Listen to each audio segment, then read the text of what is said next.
भी तुए बहुत अकुलाई, मुझे बुलाए दरबार में और मुझे बताए सब सने और मुझको आपके पास यहाँ तक भेजा।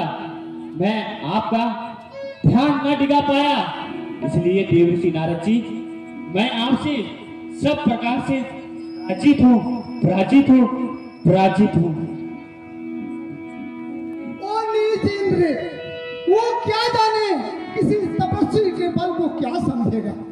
जैसे कुत्ता एक हड्डी सुखहारले भाग सठ स्वान निरखि मृगराज, जैसे कुत्ता हड्डी लेकर के दौड़ता है, वो सोचता है कि कहीं कोई शेर आकर के मेरे इस हड्डी को छीन ना ले। ऐसे वो इंद्र, नीच इंद्र ये समझ रहा है कि कोई तपस्या करके मेरा सिंहासन लेना चाहता है। अरे ऋषि मुनि संत महात्मा राजपाट लेकर के क्या करेंगे? उन्हें राजपाट की क्या जरूरत है?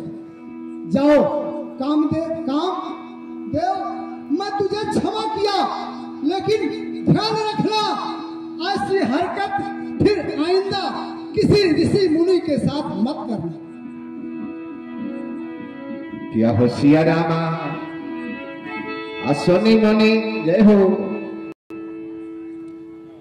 सुनी सबके मन आचर्य जिया, सिया रामा मुनि प्रशंसी रहे सिर नावा, सिया रामा तब नारद गरो निशिव पाही, सिया राम होगा जीत कामय हमति मन माही, जय सिया राम होगा तब नारद गद ने शिव पाही, जय सिया राम। अरे मैं काम और क्रोध दोनों को जीत लिया हूँ। मुझसे क्षमा मांगा, मैंने उसे क्षमा कर दिया। मुझ जैसा तपस्वी योद्धा कोई नहीं है। यह खुशखबरी मैं अवश्य सुनाऊंगा और सभी के पास जाऊंगा और सभी लोग सुन करके वे सुख का अनुभव करेंगे। हे भोले कैलाशपति, हे भोले कैलाशपति, थोड़ा सा रहम तू कर देना। हे भोले कैलाशपति, हे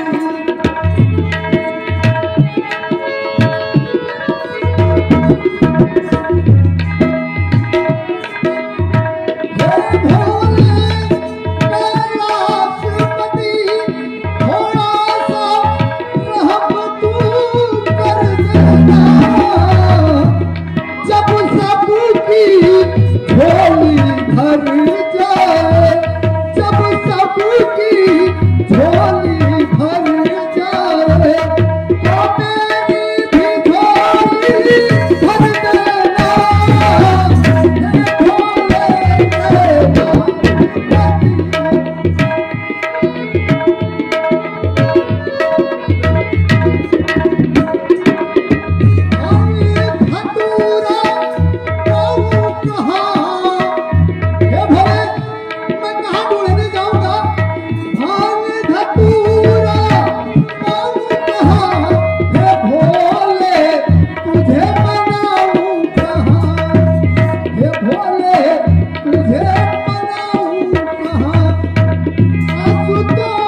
आसन ग्रहण कीजिए। आज बहुत दिनों के बाद आपने इस कैलाश पर दर्शन दिया है और मैं देख रहा हूँ वैसे तो आप हमेशा प्रसन्न रहा करते हैं, लेकिन आज आपके मुखमंडल पर प्रसन्नता की विशेष रेखाएं झलक रही है। कहिए देवर्ष, आज आप इतने प्रसन्न क्यों हैं? प्रसन्नता का कारण क्या है? मार चरित्र शंकर ही सुनाए। अब देखिए नारद जी के मन में अभिमान हो गया। नारद जी के मन में अभिमान हो गया है कि मैंने काम और क्रोध को जीत लिया हूं, जो काम भगवान शिव स्वयं नहीं कर पाए हैं। भगवान भोलेनाथ ने तो काम को जलाकर भस्म कर दिया था, क्रोध पर निरंतर नहीं कर पाए थे। इसलिए इन्होंने बस एक काम किया और हमने दो दो काम किया। आज देखिए देव ऋषि नारद जी भगवान भोलेनाथ के चरणों में बैठना चाहिए, लेकिन बराबर में बैठा है। और जब बराबर में बैठे तो समझ लीजिए कुछ न कुछ घटना घटने वाली है। अब नारद जी को समझा रहे हैं, मारा चरित्र शंकर ही सुनाए,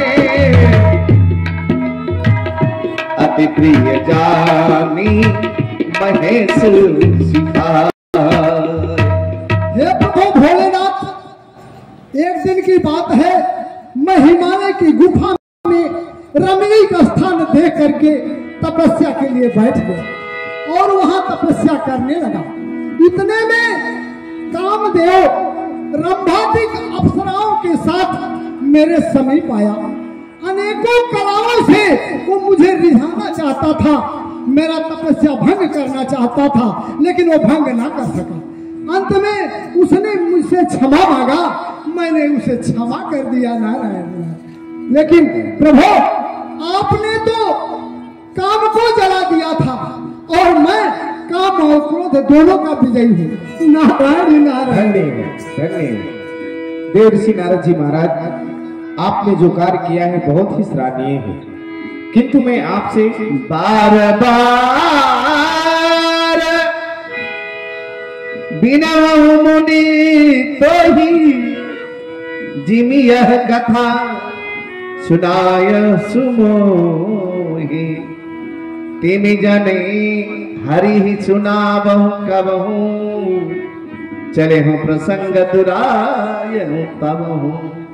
हे देव ऋषि नारद जी, मैं आपसे बार बार यही विनती करता हूँ कि ये जो कामदेव जीतने वाली कथा है ना, जिस तरह से मैंने आपसे प्रश्न किया देव ऋषि नारद जी आप इतना प्रसन्न क्यों हैं?